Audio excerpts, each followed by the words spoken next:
আসসালামু আলাইকুম বন্ধুরা, সবাই কেমন আছেন? আশা করি সবাই অনেক ভালো আছেন। আমি আল্লাহর রহমতে ভালো আছি।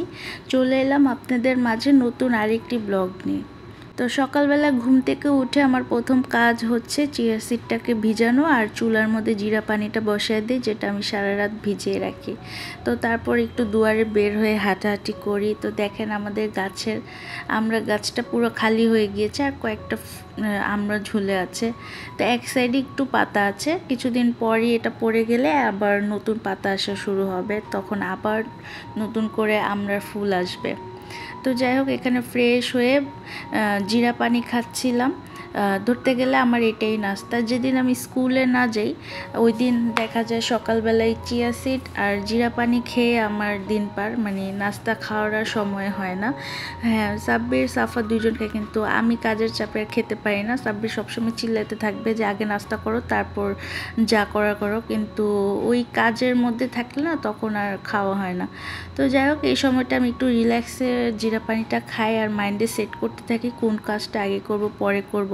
কারণ হচ্ছে সামনে রমজান মাস, শুধু তো কাজ করলে হবে না, আল্লাহর ইবাদত তো করতে হবে। ইবাদত তো শুধু রমজান মাসের জন্য না, ইবাদত তো সবসময়ের জন্য করতে হয়। আর আমার মতে এই জিনিসটা দেখানোরও কিছু নেই, শো অফ করার কিছু নেই। সো এটা আমরা কখনো হয়তো দেখাই না, দেখানো অ্যাটলিস্ট আমি পছন্দ করি না।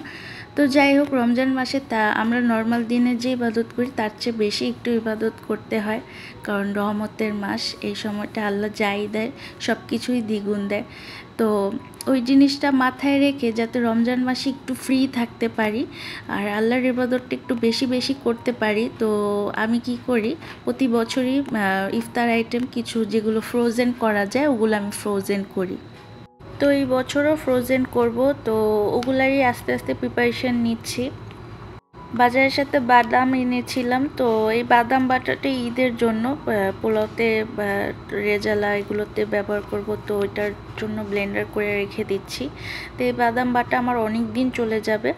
তো এখানে শুকনো যেগুলো আজকে আইটেম আছে ওগুলো আমি ব্লেন্ডার কিছু করে নেব।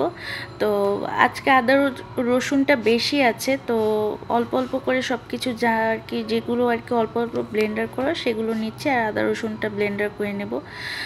কিছুদিন আগে আদা রসুন এনেছিল সাব্বির, আবার এনেছে, তো অনেক হয়ে গিয়েছে। এই আদা রসুন খেয়ে শেষ করতে করতে রোজা ঈদ পার হয়ে যাবে।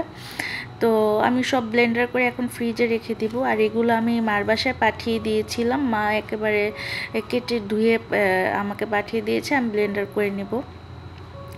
তো যাই হোক, এখানে ব্লেন্ডার করা শেষ। তো আমি যেদিন ভিডিওটা শ্যুট করি মানে বুধবার দিন, তো বৃহস্পতিবার দিন স্কুলে যাওয়ার কথা, তাই ওই জিনিসটা মাথায় রেখে আর কিছু আর নিলাম না বাড়তি কোনো কাজ। তো রান্নাবান্নাটাও ঝটপট করে নিয়েছি, ওইটার ভিডিও শ্যুট করিনি।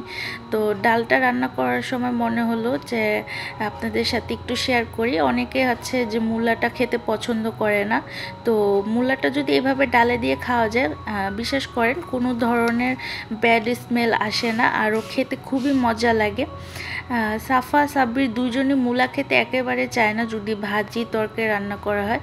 যদি ওদেরকে এভাবে আমি রান্না করে খাই তখন আবার খাবে, আর বুঝতেও পারবে না এটা কি খেয়েছে। তো বুঝেন। তো আমার মেয়েতে এভাবেই মানে ডালটা রান্না করলে খুবই পছন্দ করে, তো আমি ওইভাবেই রান্না করে দিচ্ছি। তো যখন ধনেপাতার একেবারে সিজন ছিল, তো তখন সাব্বির ধনেপাতা অনেক নিয়ে আসতো। তো দেখা যায় কি রেখে দিলে 2-1 দিনেই আবার মানে পাতাগুলো হলুদ হয়ে যায়। তো আমি জিনিসটা অপচয় না করে এবার কি করেছি, সব ধনেপাতা সুন্দর করে ধুয়ে ধুয়ে জাস্ট ফ্রোজেন করে একেবারে কেটে রেখে দিয়েছি বক্স বক্স করে। তাহলে আর মানে কোনো কালারও চেঞ্জ হবে না, আর যখন আপনি তরকারিতে বা ডালে দিবেন একেবারে মনে হবে যে আপনি এখনই কেটে দিয়েছেন, একটা সুন্দর স্মেল আসে। তো এটা অপচয় হয় না আর অনেক দিন রেখে খাওয়া যায়।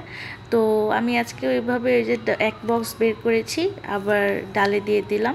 তো যাই হোক বন্ধুরা, যদি ভিডিওটি ভালো লেগে থাকে তো অবশ্যই লাইক কমেন্ট করে জানাবেন কেমন লেগেছে। আর পরবর্তী ভিডিওতে অবশ্যই আপনাদের সাথে দেখা হবে, রমজান প্রিপারেশন আপনাদের সাথে স্টেপ বাই স্টেপ শেয়ার করব। তো অবশ্যই আমার পাশে থাকবেন। তো আল্লাহ হাফেজ, আসসালামু আলাইকুম।